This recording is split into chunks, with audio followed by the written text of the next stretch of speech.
ভাইয়া আই ডিমে না মুরগির ফুটকি দিয়ে বাইরই মুরগির ফুটকি দিয়ে বাইরই এত দাম মানুষ আরে খাইব কেমনে যদি মানুষের ফুটকি দিয়ে বাড়িতাম তাহলে মানুষ যে কি করতো আল্লাহই জানে আগে আর দাম আছিল 60 টা 30 টিয়া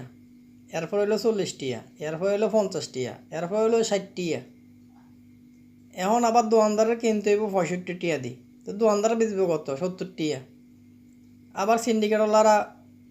5 টিয়া কমায় দি দোকানদার কাছে বেচবো দোকানদারকেও 5 টিয়া কমছে তো এই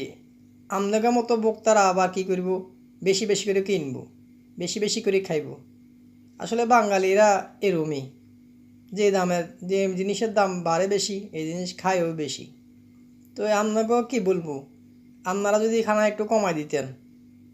বুঝছি আপনারা ডিম প্রিয় তো ডিম প্রিয় আর দাম যে এমনি সিন্ডিকেটরা বাড়াইতেছে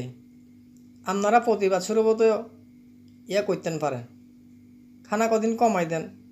দেখবেন দাম অটো নিজে নিজে কমে যাব আপনারা কি আর কমু দুঃখের কথা আপনারা তো এরা শুনতেন না আপনারাও বেশি বেশি করে খাইবেন তো আপনার টিয়া বেশি কুতকুতায় তো খান বেশি করেই খান